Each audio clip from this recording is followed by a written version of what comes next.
Okay. So myself and Tanu ma'am, we are colleagues. We work in the same school. Yeah. Right Yeah. now, in the same school. We are right now at the same. Yes. So that's why this communication becomes easy. And we were both together a part of Train the Trainer with Ashika ma'am again. So, all right. So without wasting any further minute, I'll start sharing my screen. We'll dive into the presentation. Okay. Since it's a limited number of members in the room again, may I request that we all keep the session more interactive. We talk to each other. We stop, pause, and reflect wherever possible. We also have a good collaboration. Yes. So coming to today's session is about building assessments as a culture in our classrooms. Okay, so we know that assessments involve a lot of planning. It can be a nightmare to some, it can be a cakewalk for others. So it is all about perspectives. But yeah, assessments, it is a big term when it comes to IB, PYP. And yes, we'll look into how today, my presentation is all about maybe my best practices and approaches that have helped me probably in the decade of teaching that I have had as a PYP educator. So it will be a sharing of my experience, come learning in this session that you're going to travel along with me for the next 1 hour. So as introduced, I'm Sangita from working at the Indian Public School. It is a school based in Tamil Nadu, India. And I started my career as a PYP educator in the year 2015. And since then till now, it's been majorly upper primary, grade 4 and 5. And there have been no regrets, no looking back, happy as an educator. Yes. And IB, you always fall in love as the more you read, the more you explore, you always have there's so much that you don't know yet. Every time you take the book Principles to Practice, it can give you new perspectives, new ways of looking at it. Your experience again adds on to it, and you never stop experimenting. This is about me. And yeah, before we begin, it would be great if you can just take 2 minutes. You don't have to even share. If you have a notepad next to you, if you take 2 minutes to use this compass point strategies and write a note to yourself, this is your own reflection on what is it that you need to know. You feel that you need to know about assessments, you're yet to explore. You're excited about when someone says assessments, what brings that smile on your face? I see Miss Tina smiling already. So what is it that brings that smile on your face? And what is a suggestion that you could give to yourself? You want to take something from this session that would be again a reflection towards the end, or you can suggest something. Yeah, I need to tweak these practices a little bit. And again, worried, which worries you, which bothers you, okay, which stops you from doing what you want to do. Anything related to assessments. We'll take just 2 minutes for this, for a self-reflection.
Yes.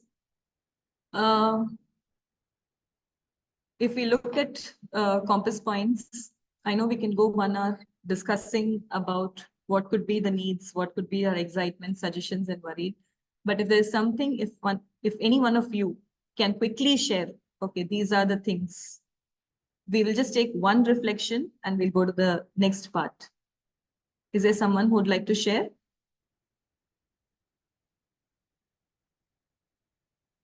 May I? Yes, please. Okay. So sometimes, like I'm worried about the data which we collect. Sometimes it's so much of data to analyze, to decide on how to go forward, to report.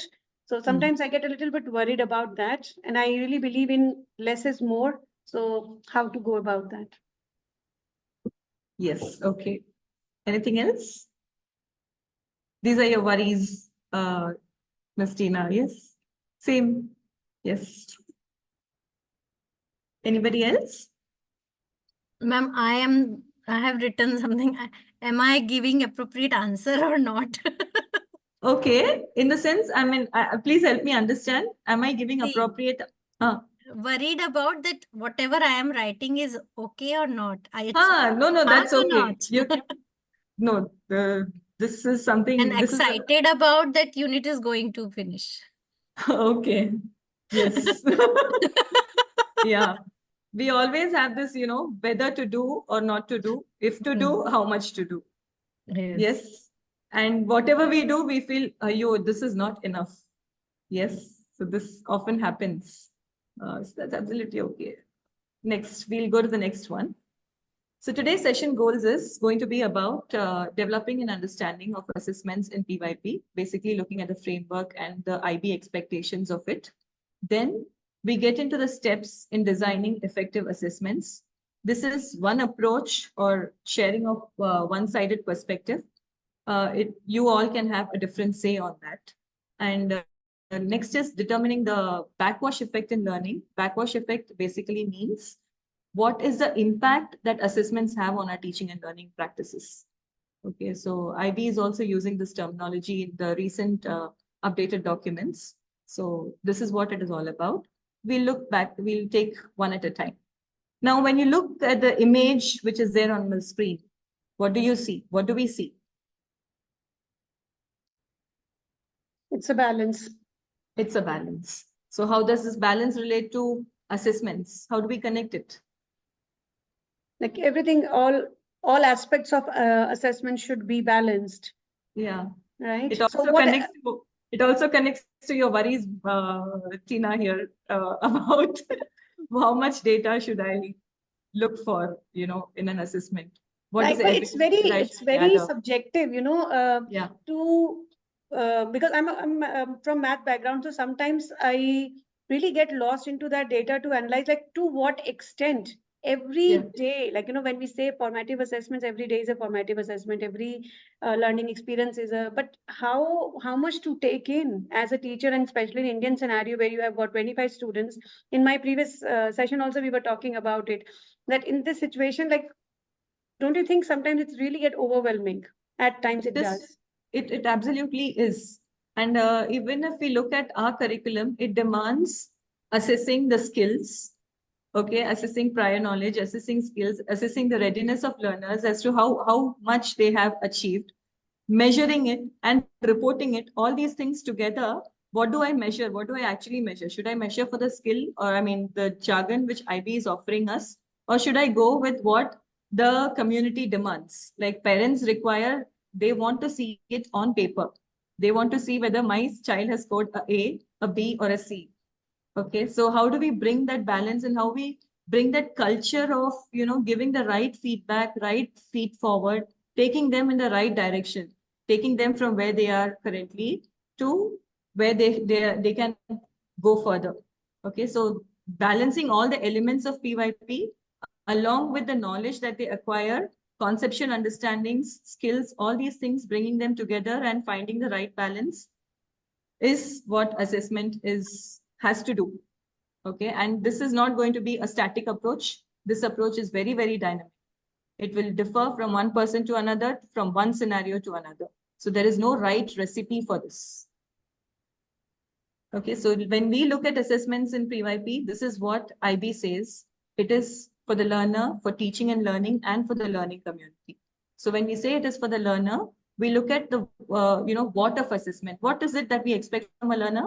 It is the conceptual understandings, the skills, and the knowledge that they gain over a period of time or at a particular point in time, however it is.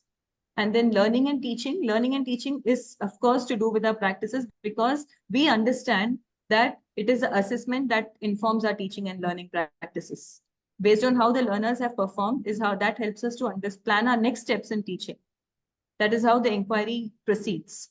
So what tools help us best? What are the strategies that help us best? That will help us to monitor, to document, to report, to measure in all these 4 aspects. That is the how of assessments. And again, why? Why do we conduct assessments? Of course, it is to inform teaching and learning to the community, to ensure that, they have got enough knowledge that is required. They are meeting the grade level expectations. They are, in par with their skills. They are exhibiting the skills. They are exhibiting the learner profiles. All these things we are measuring and we are reporting it to the learning community, which involves everyone. Okay. And then characteristics of an assessment, effective assessment. When we look at an assessment, say one formal assessment, one piece of formal assessment, this needs to have, it has to be authentic. It has to connect to a real life problem. It should give some opportunity for them to transfer their knowledge. Okay. Clear and specific is in terms of goals that we set. What is the objective of that assessment? Okay. When I'm conducting a formative, this is the objective. This is the criteria. And they try to meet those criteria. That is what the students are expected to do. And also we say something called forward by design, where if there is some new learning that is going to happen as a consequence of this assessment, that space also should be accommodated. Yeah, varied. One size doesn't fit all approach, of course, because you cannot give the same assessment with all learners. You will have challenging learners. You will have very shrewd learners who are able to perform outstandingly well. Okay, so you have those varied assessment strategies. Then developmental. Now that we know that with enhancements in IB, we are talking about learning progressions. IB is looking at different aspects of analyzing the children rather than just going with the core. Suppose you're using any framework, like you're at level 1, next you move to level 2. Rather than generalizing those things, they look at those learning progressions, whether they are able. There are inquiry progressions which has been announced, so we can look into all those things, and we have to ensure that it is they are pushing. It is not all of them competing together for the same thing, but at different levels they are able to travel and achieve their goals and the expectations set. Collaborative approaches to assessment. You can have various ways of doing it. You can, how you interact with peers, how you work self-assessment, peer assessment, teacher-based assessment. Sometimes even parents can be involved in assessment practices. Then interactive, of course. And then the last one, I'm not able to, feedback and feed forward, which is a part of your regular culture, where you tell them, you reflect on how well they have met their goals, and then you give them some things as, to act on further, that you identify goals for them to act upon further, and which they strive to achieve.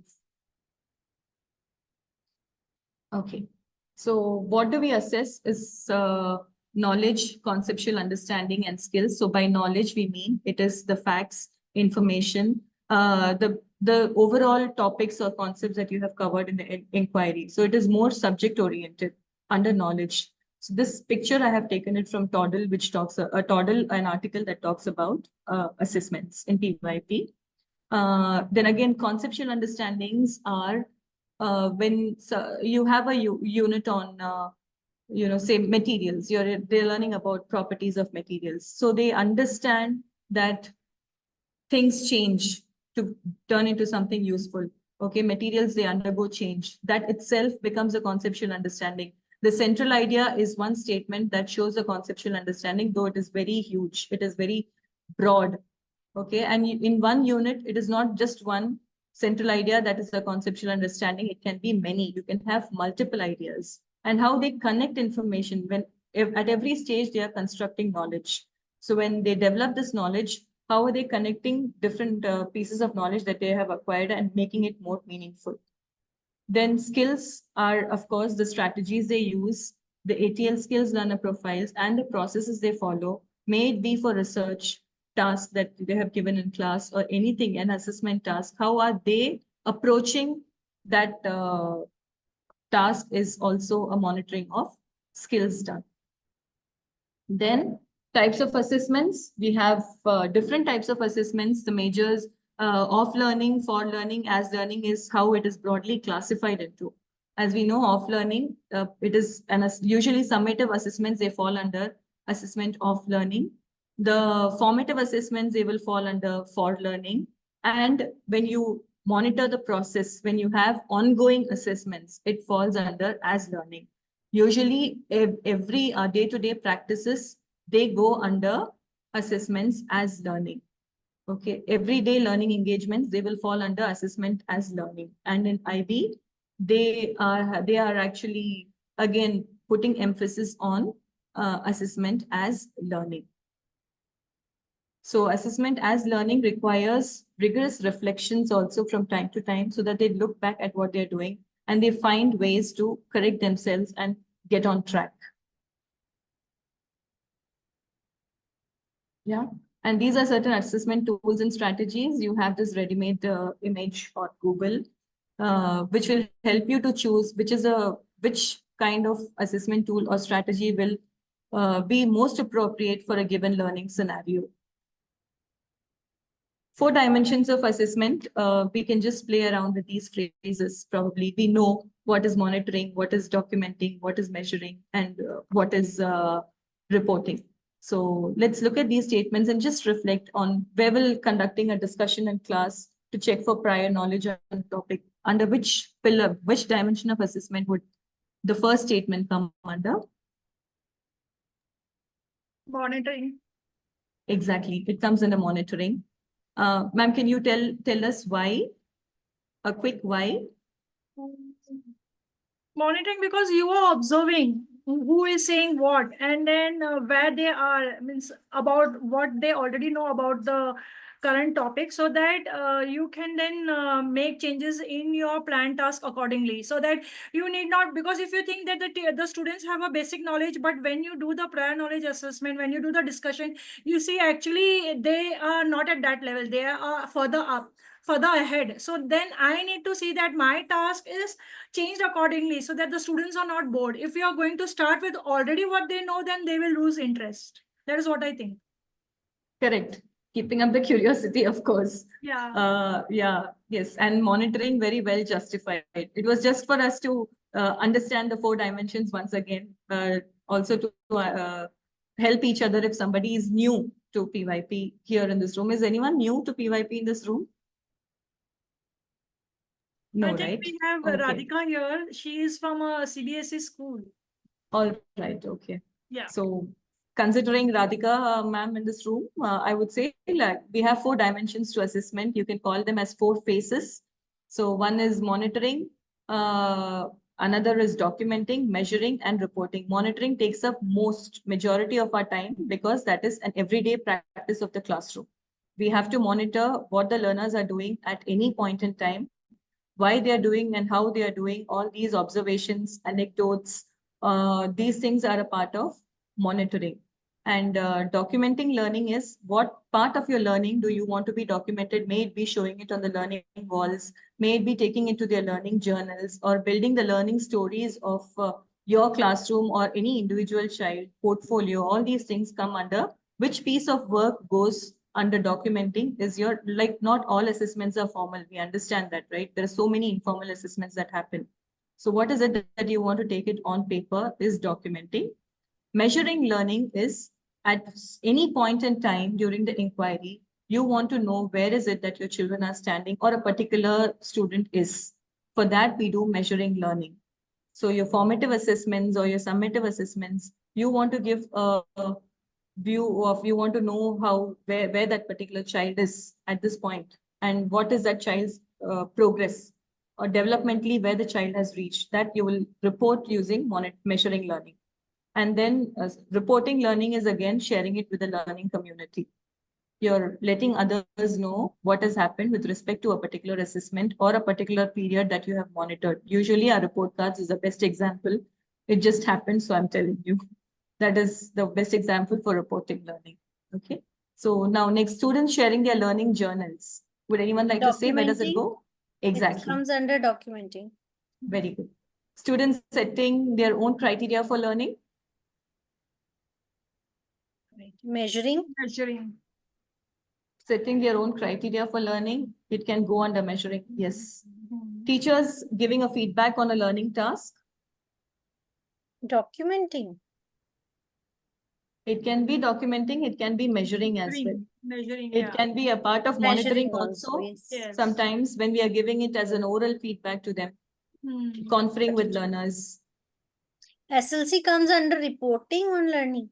reporting on learning. It can also come under documenting because sometimes children present documented evidences to show that this is where they are. This is what True. are their achievements. Agreed. One-on-one conferring with learners in class to discuss their strengths and stretches. It can be a part of monitoring, of course, and also documenting is involved in this. Peer assessment, Measuring. measuring, yes. Okay, so this is one poster, a very common poster. You will find it on Google and it was created by Uni. You can see her on LinkedIn. She is one inquiry guru whom we follow to get updates on, PYP things. So this is a very nice poster which gives you a clarity on what comes under monitoring, what comes in documenting, measuring, and reporting. When we look at, the how and what of assessments, the tools and strategies we use for assessment. Here comes designing an assessment. So this is an approach that has helped me to understand assessment, especially when it comes to formal assessments. So we'll go through these stages one by one. And I'm sure that everyone will have something to connect and relate to in your own classroom. Based on this, you can also make your own steps and your own approaches to assessment that you can do, as an IB practitioner. So the step one is planning for assessment. Planning for assessment is about how we design an assessment. When you decide that you're going to have an assessment in the class. Now, what kind of an assessment is going to happen is at your discretion. I mean, you're the captain of the ship. So you decide how is it that you want to happen. And you things that you have to consider is backward by design and forward by design. So backward by design is, again, the purpose of assessment. You understand why are you having this assessment? What is the knowledge, conceptual understanding and skills that you're going to assess? What tools, strategies are you going to use? What kind of learning experience will help you to assess? Sometimes it will be a visible thinking routine. Sometimes it will be an ongoing assessment that you're planning for 6 weeks. Should it be project based? Okay, so all these decisions you make, that is backward by design. Forward by design is about giving that space for learners to go further in case there is some new learning or new understanding that is popping up. We should allow for that space. As a best example to understand what is forward by design, I would say open-ended questions. Open-ended questions, of course, allows you to share multiple perspectives, but open-ended questions also helps you to find new questions that will come up. Like, when you inquire, you will end up asking another question. That will end up asking another question. So this kind of scope, as an inquiry practitioner, we definitely give this in our planning as such for an inquiry. And this scope should be there in the assessment as well. Something that will drive your inquiry further. That is forward by design. Next, coming to setting learning expectations. This is a culture of your classroom where you will share a common language of assessment, maybe in your class or maybe as a team. Okay, so here, here we follow solo taxonomy majorly. So in my classroom, we use the solo taxonomy symbols. So children in the beginning of the year, they are oriented with what is solo taxonomy, and that goes on throughout. So it becomes a common language for us. Okay, ma'am, I am at this level, I am at this level, I am at this level. It becomes easy for them. So their outcomes are also mapped to each of the solo levels. We always have a board on in the classroom, which is only for solo. So they write their reflections sometimes, they just mark themselves at those levels. these are different ways to co-construct your learning goals with your learners. One is, which I love the most, is the one you're seeing on the top in black and white blue. You give them a question corresponding to each level of solo. Okay. So you say, suppose if it is a unit on civilization, you ask them what is civilization, and you give them action verbs. What is it that you should be able to do? I should be able to define what is a civilization. I should be able to list the different types of civilization that have happened in the past. Okay. So they make their statement. So you give them the question and you give them 2 action verbs. So these verbs are actually your solo verbs. They are called solo verbs. Solo stands for structure of observable learning outcomes. You will find a lot of articles about solo taxonomy in case you would like to research further. So define and list are the keywords. Based on these keywords, children can frame their I can statements. And that becomes their success criteria. Yes, so the goal is set. Success criteria is going to be framed based on their I can statements, and they build. And so this will be there on the board, and they frame their success criteria and they show evidences of their learning, which will go under documenting, which goes to their learning goals. Okay. Am I making it clear to everyone? Is there any question here that you'd like to ask? All right. So similarly, this is another unit down, which is our first line of inquiry. Recently, we're doing, it is on climate change. So causes of climate change, what are my expectations at different levels of solo? This is another way of displaying digitally in the classroom. I flash it on the board and I tell them, then they make their I can statements based on this. So these basic questions are given, which is the expectations are set and their criteria is also set, and they become, independent in their inquiry. They know what is it that they have to research, and they bring in evidences of that. So this also turns out into a very good assessment. It can be one learning goal. This is a process. All that you're seeing on the screen is one line of inquiry. So it's a huge chunk. You can have it even for, one conceptual understanding also. You can curate your assessment in this way. Okay, so have a framework. It can be Bloom's, it can be solo, any one framework or any one language of assessment, basically, to set your learning expectations. Do it repeatedly, it becomes a natural process. It can be as simple as writing a learning goal on the board. Now, how to assess? Of course, how to assess? It'll be of great help if we know which is the right tool. We just have to take those 5 minutes of time to sit and look at this chart, which is the most preferred one. The tools and strategies on assessment, which was there in making the PYP happen, the earlier version of Principles to Practice. So in that, if you see, these are the tools, these are the strategies. So which is it that matches my learning scenario the most?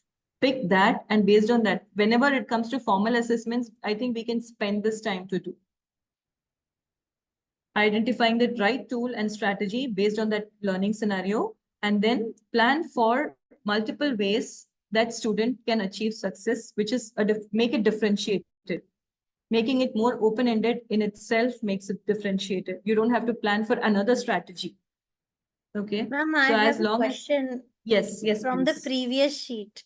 Yeah, There yeah. you have shared that, there is a Bloom taxonomy is also here, and solo is different. So Okay. how can they are connected? Ma'am, these verbs, if you see, the solo verbs, which I said, define, list, identify, list, explain. Okay. So these are all, solo is very simplified and it is very easy to work with children, especially in primary, I would say. And Bloom's taxonomy, personally, I have not used, but Bloom's taxonomy has also got a long list of verbs at different levels. Like for thinking, you have a list of verbs. For analyzing, you have a list of verbs. That is how Bloom's taxonomy is. So these verbs are the ones which you will take from the taxonomy which you're using, whether it is Bloom's or solo. And the symbols that you're seeing here, ma'am, the blue bars, they are all solo taxonomies. Yeah. So solo has defined levels, and for each level, it has got certain verbs. vocabulary and verbs. Yeah. So here you have solo taxonomy verbs. In Bloom's taxonomy, you will use those Hmm. Bloom taxonomy action verbs. We generally call them action verbs. Thank you, ma'am. Yeah, so this is how to assess, okay? So differentiation can be when there is an open-ended task and when you give them multiple ways to showcase their learning. That also can be differentiation, even if you're using one strategy, but there are different ways for them to show how they have learned. That also becomes differentiation. You don't have to necessarily think of a choice board alone and stick to that choice board when you plan to differentiate something in the classroom. Then these are some samples of how we have done assessments in class. Different as documenting evidences of learners. How this has helped me to understand where the children are and how to plan their next steps. Okay.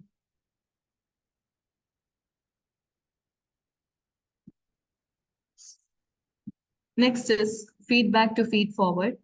I loved this thing which was there as a self-assess tool on my IB platform, which talks about a rubric for giving an effective feedback. So anyone who can look back after the session, you want to reflect, please, I would recommend use this particular thing to improve your understanding on feedback and feed forward. There's a lovely nano PD, a very short one on my IB, which tells you about how to give an effective feedback. It also has an assessment post that when you do this, when you learn the video, and then it has got few questions for you to reflect on, and it will tell you whether you are on track when it comes to giving feedback. So these rubrics are effective, and giving our feedbacks on time, is absolutely essential. The feedback delayed is, it will never be done. Okay, it is just forgotten. It is just written on paper and gone. Again, so keep your feedback timely, and what is it that you give in your feedback really matters. Any kind of false praise or appreciation just to make them feel good is not real feedback that we should be giving. We should give them feedback on the learning goal. So use phrases from your set learning goal or the I can statements that the children have set and write it in your feedback. Okay. And accessibility, like feedback should be interpreted well by the learners as well. It should not be the teacher's language too much. Okay, so children should be able to interpret your feedback. So it is not a language lesson for you where you're showing your language skills. Children should be able to make sense of the feedback that you're giving to them. So that is also a criteria in feedback. Then again, collecting evidences from time to time, whatever you have assessed. Okay, so we have a good practice of completely capturing our inquiry. I mean, this is a personal practice also, that whatever happens in the inquiry at every stage, I keep documenting it from time to time. So if you see any unit of inquiry that you ask me for, I would give you a presentation which tells you about the entire learning process from the beginning till the end about the unit of inquiry with all student work and samples at every, you will be able to see it stage by stage. So as a teacher, it is always good for us to collect evidences and keep for the unit of, for the student learning, individual learning. And that is how we build a student portfolio as well. Sharing data, there are different ways of sharing data. So this is a solo board, which I even currently have in my class. So this is where children have reflected on their own learning based on whatever is the solo level expectations. You can see below their name, they have written their reflections and why they stand at this level. Okay. That will be written in their work. And sometimes I give them the feedback. Sometimes children, they write the feedback on their own. Sometimes it is just them placing them in each of the levels. Sometimes this feedback is documented as you saw in the previous slide. At which level is your current stage of understanding? The child has written, I am at this level because of this reason. So these kind of worksheets are given or they're recorded in their journal. This is another way of sharing, that is a language assessment that we had where we split into general 4 levels. Expect rubrics is given for each expert, master, beginner, and apprentice. And whoever has reached that particular level, their names are put on that. Another is star of the inquiry, which our children love, which is assessment of learning. Finally, when a unit is over, we have certain rubrics. We set these learning expectations in the beginning of the unit itself. So if you have done all these things, you deserve to be a star of the inquiry. This works like magic in the classroom. Please do not underestimate this. Okay. Because there are so many criteria when you assess skills. We say that I understand that skills cannot be assessed. Okay, but when you set expectations for your skills and learner profile, their collaboration, how they self-manage themselves, how they contribute to units of inquiry, contribute to their own learning. When you have certain discussions with the learners, you co-construct these ideas together, you come upon a common agreement. Okay, these things are the expectations I'm expected to do in this inquiry. It is beyond content. This is not just about content. And then you celebrate them. So this is a regular practice which we do. Every unit of inquiry, we have children who have, is there any other interesting way that you'd like to share about sharing your data with your community, with learners in class? Anything, any simple thing.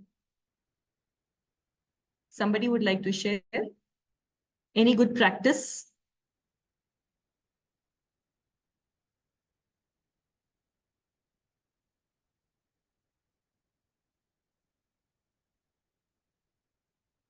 Okay, at least does this connect to what we are doing in the class? At least. Are we connecting to these different stages? Are we relating it to our classroom practices as well? Yes. Yes, thank you. I just want to share one thing. During COVID, Yes, what we please. had done when I was in the second semester, I was transferred to grade 3 because the grade 3 teacher, she was resigning. So midterm only. So that's why when I was transferred to grade 3 from grade 2, so I came to know that what they had established was that they had a chart where they are giving points to the students, and for the they also, there was some criteria given, means when they are finishing this within the deadline, they get those so many points. If they are behaving, they get so many points, and these points, they are accumulated, and then they have the right to redeem it. And how they're going to redeem also, we had given the criteria how they can redeem. So if they give 50 points, they will be able to go to the other class for any one of the homeroom teacher class, means UI, math, or language. So they can put that amount. So if they want to redeem, they will say, and in a week only 2 students can redeem, something like that we had created. And they were very excited to collect points, and they were really, it helped in classroom management as well, because Exactly. yeah. And then who will start sharing something, so maybe they redeem their points so that they get to share. And maybe we had a communication skill lesson session once in a week, so maybe they will conduct that communication skill with their own activity. And if suppose we finish a class, everyone are attentive, we finish a class and we have 5 to 10 minutes remaining, so they can redeem the point to conduct suppose a game. They will pay a game, because we were playing one game in which they had to draw, anyone will draw something and the others have to guess what the child has drawn. So they will be the master of ceremony, like, no, they will host the game. So like that we had different redemption rewards, and how they could Classroom economy system. yeah, so we Yeah. had something like that. So Ma'am, actually, if we plan that well, it works like magic in the classroom. Like you can have it for the entire year. You can have your yeah. classroom well managed if we have this. Right, Yeah, so it we has did it. They the did pain it. is in planning it. Yeah, they did it for unit wise, because then when a new unit starts, everyone starts with 0. Okay. Like that. This is interesting. Yes, Mhm. classroom economy. Okay. Yes. Thank you for sharing. Yes, Miss Sami, you wanted to share something? So we were doing star chart during the class. Uh, student start voting there for them, and we give them 5 to 10 minutes leisure time or reflection time in their corners, send them in the corners, and one storybook they can take extra. This kind of appreciation we do. Very nice. Yes. Thank you for sharing. Mm. Finally, it is reflecting about assessment. So when you do an assessment, it is all done. And how do you reflect? It is an important part of our planner as well. The planner document asks you for, assessment, because assessment and teaching, you cannot separate. They are inseparable entities. It goes hand in hand. And we are supposed to, starting, the unit begins with a prior knowledge assessment, and how we conduct self-assessment, how the student assess him or herself, how do we conduct peer assessment, what is the culture of feedbacks. So all these things have to be documented from time to time during all three stages: planning the unit, designing the unit, and reflecting on the unit. So if all these things are done right, we'll also be able to respond better in our planner boxes, which is asking about our assessment practices. And these strategies which you're seeing on the right, plus, minus, interesting, tag, it is about how we best strategies. Okay, they become routines. They can become routines in the class. We all will have that one go-to strategy which we can use. It can be used as a self-reflection. It can be used as a peer reflection. It can also be used for a teacher reflection. So one strategy, once if you take time and do it in the classroom, and if you repeat that, as a routine multiple times in the class, it turns to be a very effective tool to transform the quality of assessments, transform the quality of evaluation, the way the children give self and peer reflection. It drastically changes. So it's okay if you have one or two that you're using throughout the year, but use it wisely, plan and take time to teach them how to reflect using such strategies. You can use any of the visible thinking routines also from Project Zero as a reflection tool. And then glows and grows. There are so many like these, which can be used for reflecting on an assessment in class. Because on paper is there in the planner, you will have some documented evidences. Apart from that, you need to give that feedback to them. So that is also a part of reflection. And assessment cannot get complete without giving them a strong reflection about their learning progress, or what is their achievement so far. Okay, here we need to pause to understand what actually happens when an assessment is done. We all plan, we talk about how assessments are done, we all talk about various tools and strategies that we can use to do an assessment, we discuss about various approaches to assessment, but what actually happens when an assessment is done? What do we do? Anything, see, it's just a perspective. We take, we try to understand where we are, and then where the students are, where they have to reach, and what's the gap, and how do we move towards that. So yes, we identify the gap for sure. Yeah. Yes. Then do we get that time to fill in the gap? we have to, Let's be honest. We have to. yeah, I mean, that becomes, the culture. Like, how do you do that, and how do you strategically plan that within your classroom? Exactly. So Exactly.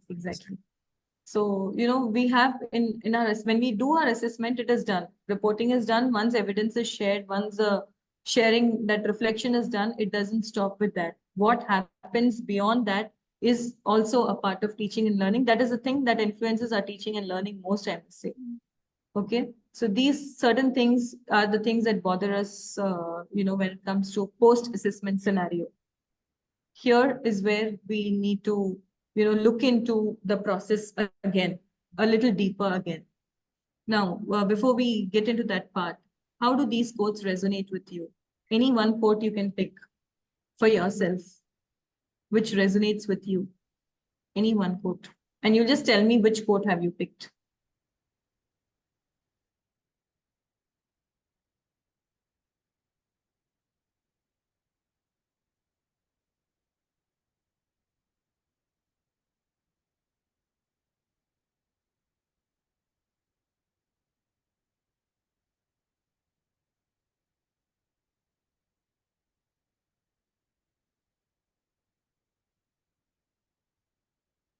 Okay, this is just for us to connect and understand, it's not all about measuring, it's not about grading, it's not about scoring, it is beyond that.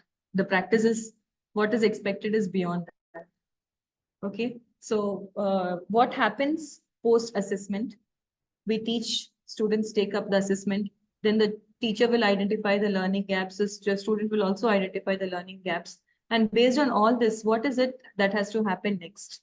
Okay, so of course, the child has to set the next goal. That is very evident. You should know what should be your next steps in learning. What is it that you have to do further to, build your continuum? It should be looked upon as a continuum rather than certain points that you have to reach. Okay, I've crossed level 1, I've crossed level 2. Let it be a continuum of learning. Okay, not very result oriented or very product oriented, basically. That is where we talk about assessment capability. So assessment capability is not only for students, not only for teachers, it's for both equally, I would say. What can we do to become an assessment capable practitioner? Whatever we have seen with the part of designing assessments, majorly you will see in this ring of assessment capable practitioner, many points must have reflected that connects to your assessment design approaches to assessment. And what happens post-assessment is also there on the assessment capable practitioner, this wheel. Okay, so if you look at support student reflection through modeling, okay, discussing about after the post-assessment scenario, what has happened, what have you done through conferring or through by sharing exemplars or by modeling as a teacher yourself. Okay, using data and evidence to inform teaching and learning practices. How can we reinforce the concepts that probably could have been missed by the learner? Yes. And so on, you will find a lot of things which you can reflect on post-assessment. And for the learner, it is the three big things, the three big questions, very simple and very powerful. Where am I going? In which direction am I going? How well am I doing? And where am I to head to next? Okay, so these three questions, you can even have a classroom learning wall displayed with these three prompts where children can reflect from time to time during the process, not necessarily after an assessment.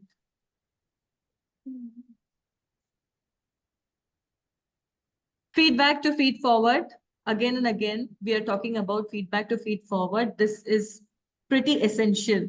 This is one visual which I'm sharing from Tanu's LinkedIn update, where she talks about give feedback, right? Feedback and not praise. Tanu, would you like to take a minute to share what this is? Okay. When I would just say that I got this thing from when I was reading John Hattie's book on, visible thinking feedback. It says that, when you're giving a feedback, it has to be directly targeted to your learning intentions and success criteria. It should not be along with praise. Praise is more towards efforts, more towards your behavior. That will not be constructive thing. It should be more towards your learning intentions and success criteria. So you should be having that is more towards feedback. So feedback should be away from praise. They are two different entities. When you mingle together, the effect is not good.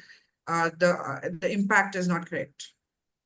This is an eye-opening thing, and this very much connected with the Nanopedia I had already spoken about on assessment. About it's so purely about feedback and feed forward, which you will find this infographic on my ID as well.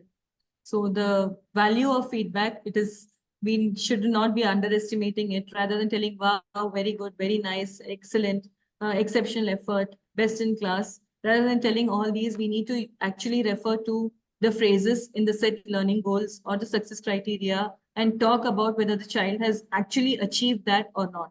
Which your feedback would be great if you make the child think about his or her own work. That is what a real feedback should look like.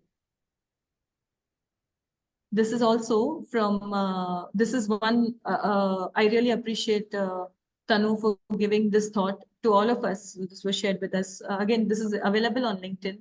What do we collect? How do we collect data from assessments?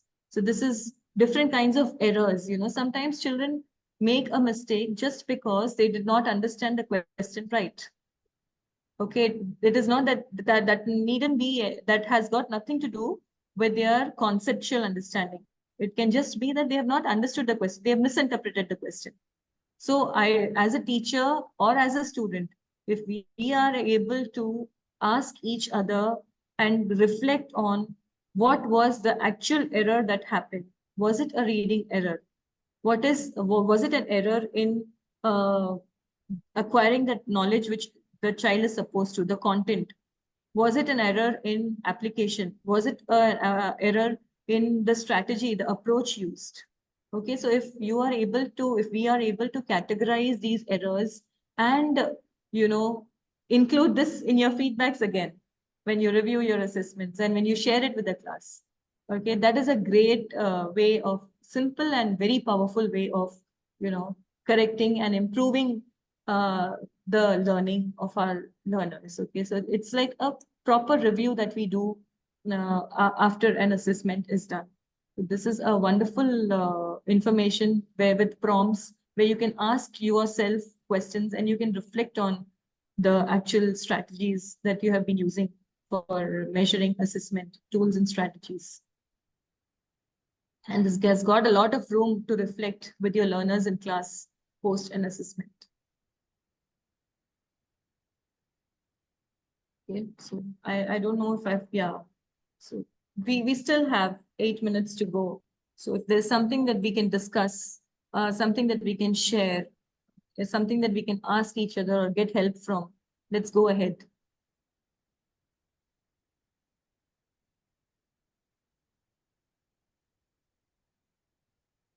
Is there something, teachers, or you can go ahead with your reflection? You can put it in the chat box or just share it on the WhatsApp thing about this session.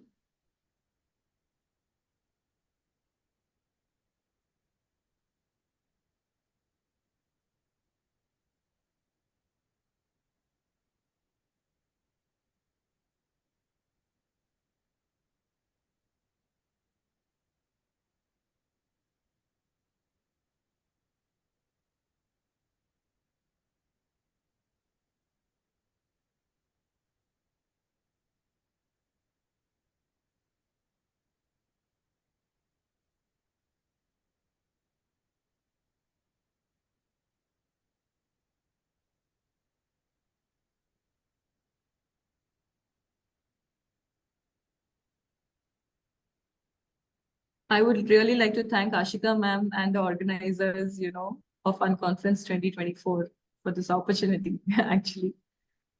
Oh, yeah. And thanks to my friend again for pushing and motivating always. Let's do this.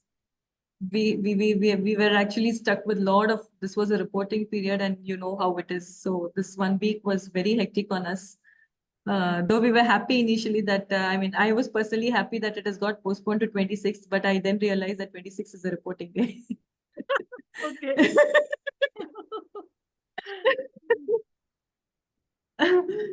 So, and couldn't make those video bites, which was expected for, it is only, I don't know, didn't have time just flies sometimes. So, and it was nice to see, I remember seeing Tina's, Tanu's and all video bites. It was interesting to see your video bites. Yeah, I think it was Tina's, which was really different. She made it like Yeah, a real life some thing. teachers Oh, having a they're con. and they're Yeah, talking. correct. Yeah, I thought that her approach, was really very creative. I never thought, because normally when you think about a video bite is that you are telling something about the highlights and why people should join your session, what you will be sharing. But hers was conveyed in a different way, means they're acting out, doing role play. So I found it really I'm that dramatic person in my refreshing. Refreshing. It was refreshing. anything, whatever That happens, shows creativity. That adding reflects that a lot of element creativity. of drama a little bit in there. Without that, Tina is not there. Okay. So you are the drama queen. In my session also, you have seen before that. Like when we were doing it, like something, well, it's just that, we all have been that inquiry element has been injected into us, and then we try to do not give anything out, directly. We just want our participants or the people who are around us, they just want to inquire or bulb jalana hai unka, wo वैसा वाला. Anyway, Sangita, it was really, really amazing to see your perspective and a lot of strategies what you have shared in there. So good, yeah, you are doing so much. And what I liked you. over here, you said, no, tell me something you liked. There are two things which stood out for me. One was that example which you had. I mean, there were so many statements and we had to just relate it, match it to monitoring, documenting. So that really got me thinking. Means where will this come? Where will this I play? Where will it? I will place it to monitoring or measuring. Where will documenting, reporting like that? It made me think, where I'm going to place those sentences which you had given over there, and also the saying. I like the saying of Einstein. Yeah, that is amazing. Nobody grew taller by Yeah, being I like. measured. Yeah, I because also connected there with are so that many one things. only. Yeah, there are so many things that you count, but actually they don't matter to you, because this, like, you're counting out the number of things which you process, not process the materialistic thing, but actually does it really matter to you? No, that way it got me thinking. And then there are those which matter to you, means we may relate it to emotionally, sentimentally, means it is of importance, but we actually cannot measure it. You cannot give a number to it, right? So I was thinking in those terms. So I like that, because you talk, when you're talking about assessment also, when you think about assessment, that means you are going to mark them, because in traditional teaching, I studied the traditional way. So naturally, after we finished a topic, or after we finished a unit test, then we were given marks, and then according to our marks, you come to know and you decide that, oh, this student is really bright because he scored 10 out of 10 or 20 out of 20, whatever. No, we used to think it that way, not that whatever the student has learned, whether they are able to apply it. We don't actually sit and we don't actually try to understand about it. So that is really that is the one aspect what I like about IB. Yeah, ma'am, there's one I'd like to tell everyone. I don't know. I mean, I happened to see it only because of Unconference. I was preparing and I was reading. There's an article in IB, my IB, which talks about assessment in a digital age. It will come under learning and teaching section. Okay. It is, you will take hours to read it. It is a book in itself, I would say, but there is so much to interpret. And that upgraded version it is. It is not about the typical things that we talk about assessment. How is e-assessment going to look like? How is like assessment using technology going to look like? There are so many things about assessments, which is like, it is an ever evolving practice. And even technology is ever evolving. We are living in an era of digital AI tools and all those things coming into picture, children going to have their own devices and all those. So if you look at it, is worth reading. It is going to consume your time, but it is worth reading. So please look into that new document on my IB. So yeah, we are.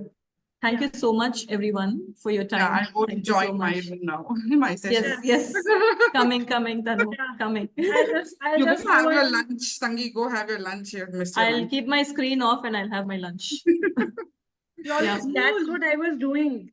I was having my lunch and my, switched off my camera. What to do? Okay. Okay, chalo guys, see you. Yeah. Thank you. Bye.